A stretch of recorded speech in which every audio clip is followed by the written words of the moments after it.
हाय hello नमस्कार, welcome back to my channel. मी किरण तुमचं स्वागत करते. तर कालच्या शॉर्ट्सवरून तुम्हाला कळलं असेलच की मी केलं आहे घराचं शिफ्टिंग.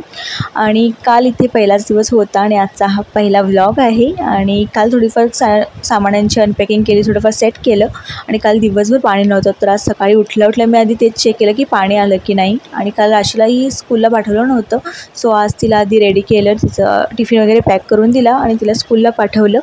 आणि रुही इकडे बघू शकता तुम्ही, अजूनही झोपली आहे. आणि या महाराणीचं असंच असतं, खूप लेटने उठते ती. अजून तिला सवय नाही लागली लवकर उठायची, तिला लावायची आहे सवय, हळूहळू लागेल. तर इथे मी मसूरची डाळ बनवते आहे, कारण मिस्टर आज टिफिन घेऊन जाणार होते, तो सगळाच स्वयंपाक मला लवकर आवरायचा होता.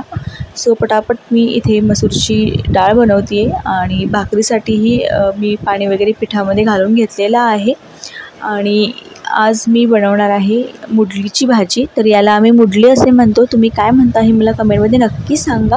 याची रेसिपीही मी याआधी शेअर केलेली आहे, तर आता नाही शेअर केलेली. तर तुम्ही बघू शकता, माझं जे जुनं किचन होतं त्यालाही अशी विंडो होती. आणि याही किचनला विंडो आहे, पण पाठीमागे घर आहे, त्यामुळे काहीच असं बाहेरचा व्ह्यू वगैरे नाही दिसत. आधीच्या किचनमध्ये खूप छान दिसायचा आणि मी ते किचन खूप जास्त मिस करते.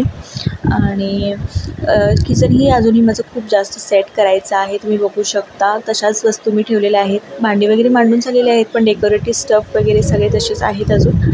आणि वातावरण बघू शकता, जेव्हापासून शिफ्टिंग चालली आहे पाऊस काही थांबत नाही आहे. आणि सगळी कामं वगैरे, स्वयंपाक वगैरे आवरला होता माझा, तर आता ओटा वगैरे मी साफ करून घेते आहे. तर या किचनचा एक ड्रॉबॅक म्हणजे हा जो किचन ओटा आहे हा कडाप्याचा आहे, म्हणजे आम्ही याला कडापा म्हणतो. तुमच्या भाषेमध्ये काय म्हणतात मला कमेंटमध्ये नक्की सांगा. कडाप्याचा जो आहे किचन ओटा आहे आणि हा जास्त यूज केलेला नाही आहे.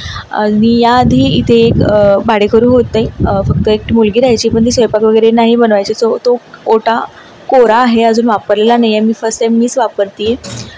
सो तो कितीही साफ केला तर त्यावर एक पाण्याचे पांढरे डाग आहेत आणि ते जात नाही आहेत अजिबात. आणि ते खूप घाण दिसतं आहे. जिथवर ओला आहे, जोवर ओला आहे ना ओटा, तोवर ते छान बरं दिसतं आहे. आणि जसा तो म्हणजे सुकेल त्यावर ते डाग दिसत आहेत आणि खूप घाण वाटतं आहे. तर माझं असं प्लॅनिंग आहे की याला मी वॉलपेपर लावावं, स्टिकर लावावं, जे आता भरपूर असं ट्रेंडिंगमध्ये चाललं आहे. बऱ्याचशा यूट्यूबर्स म्हणजे बऱ्याचशा यूट्यूब चॅनलवर मी पाहिलेलं आहे ओटाचं मेकओव्हर वगैरे, किचनच्या मेकओव्हर वगैरे. तर तेच माझं प्लॅनिंग आहे. तर बघू आता कधी कधी होतं. सगळं काम वगैरे आवरलं, आंघोळ वगैरे झाली आणि त्यानंतर मस्त असं ऊन पडलं होतं. आणि खरंच हे ऊन पाहून ना खूप छान वाटलं, कारण जेव्हापासून शिफ्टिंग वगैरे सगळं चाललं आहे ना, इतका पाऊस पडतो आहे ना. आणि आज खूप खरंच मस्त वाटलं की ऊन पडलं फायनली.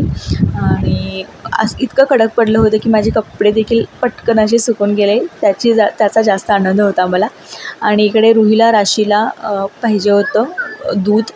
तर राशी आली होती स्कूलवरून, जेवण झालं होतं, पण त्यांना स्वीट काहीतरी खायची होती, तर त्यांना बोर्नव्हिटाचं आठवण आली, बोर्नव्हिटा दुधाची. आणि मी आधी ना मोठी बॉटल्स जी असायची बोर्नव्हिटाची आणायची, पण आता सॅशे आणते अशा प्रकारचे, कारण घरी बोर्नव्हिटाची बॉटल असली की रुही रोज दिवसभर त्यावरच ताव मारत असते. आणि त्यानंतर राशीला अभ्यासला बसवलं, कारण तिची स्कूल मिस झाली होती, तर ते सगळं तिला भरून काढायचा होता. आणि त्यानंतर मी थोडीशी रेस्ट करायचं ठरवलं, पण कुठलं मुलगी झोपल्या नाही की मग मलाही झोपता नाहीच येत, कारण रुहीची काही ना काही ते किरकिर सुरूच असते.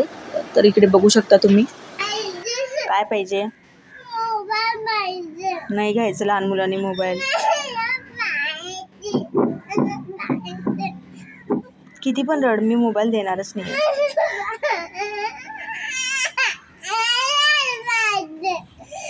आणि रुहीचं हे आता नेहमीचंच होतं आहे की ती खूप जास्त हट्ट करते मोबाईलसाठी. मी कसाबसा तिची सवय सोडवायचा प्रयत्न करते आहे. तिला थोडंफार डिस्ट्रॅक्ट केलं आणि तिला खाली खेळायला पाठवलं. आणि इकडे शिफ्ट झाल्याचा हा एक ॲडव्हान्टेज आहे की इथे मुलांना खेळायला पुरेसा जागा आहे. आणि थोडाफार मुलांचा म्हणजे टाईमपास होतो इकडे, कारण मी आधी जिथे राहायचं ते अगदी रहदारीचं ठिकाण होतं, तिथे मुलांना खेळण्यासारखं काहीच नव्हतं. पण इथे आहे थोडंफार, आणि जास्त रहदारीचा रस्ता नाही आहे. त्यानंतर संध्याकाळ झाली होती, दिवाबत्ती केली आणि त्यानंतर मग मुलींना पण वरती बोलवून घेतलं, त्यांना फ्रेश वगैरे केलं. आणि त्यानंतर मग रात्रीचा स्वयंपाक. तर स्वयंपाकाला काय बनवायचं, भाजीला तर काहीच नव्हतं माझ्याकडे, फक्त बटाटे होते. मग राशीलाही पराठे खायचे होते, सो म्हटलं चला पराठेच बनवूयात. आणि मग हे पीठ वगैरे मळून घेतलं, आलं लसूण कोथिंबीर मिरचीची पेस्ट करून घेतली आणि हे बटाटे शिजवून घेतले आणि मग बाकीचं सगळं स्वयंपाक वगैरे आवरून घेतला.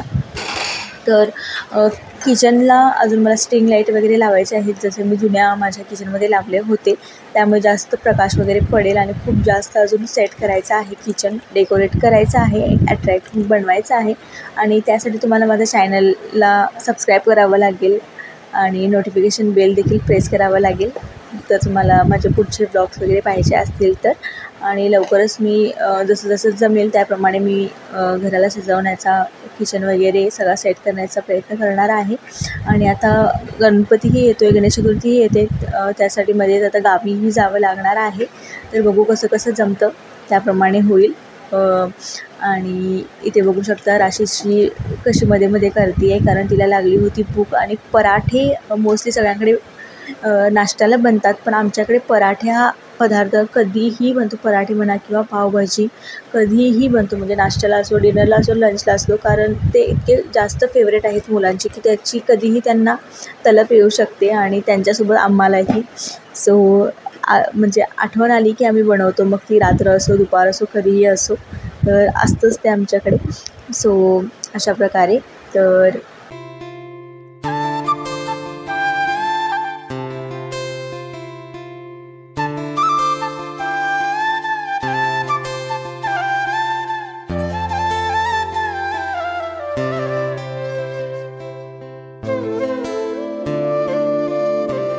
तर चला, आता आमचं जेवण वगैरे झालेलं आहे. आणि पराठे कसे होते राशी? छान होते. तर आजचा हा ब्लॉग आणि म्हणजे या घरातला हा पहिला ब्लॉग होता आणि थोडं थोडं शूट केलेलं आहे मी, कारण अजूनही सामान सगळं आवरायचं आहे. कसं बसं लावलेलं आहे, पण परत ते इकडे तिकडे होणारच आहे. अजून नीट अरेंज करायचं आहे. अजून मला किचन मस्त असं डेकोरेट करायचं आहे, कारण किचनमध्ये खूपच जास्त अंधार असं वाटतो व्हिडिओ करताना. सो परत ते स्ट्रीट लाईट्स वगैरे मागच्या माझ्या जुन्या किचनमध्ये लावले होते, त्याप्रमाणे सगळं लावायचं वगैरे आहे. सो त्यासाठी तुम्हाला माझे ब्लॉग पाहत राहावे लागणार आहेत. आणि त्यासाठी सगळ्यात आधी चॅनलला सबस्क्राईब करायचं आहे आणि बाजूला जे बेल आयकन आहे ते प्रेस करायचं आहे. बेल आयकन प्रेस केल्याने काय होईल, जेव्हा जेव्हा मी व्हिडिओज अपलोड करेन नवीन नवीन, सो ते तुम्हाला पाहता येतील, त्याचं तुम्हाला नोटिफिकेशन भेटेल. सो चला, आजचा हा ब्लॉग मी इथेच संपवते. परत भेटूया नवीन एका ब्लॉगसोबत आणि काळजी घ्या. Bye bye, good night.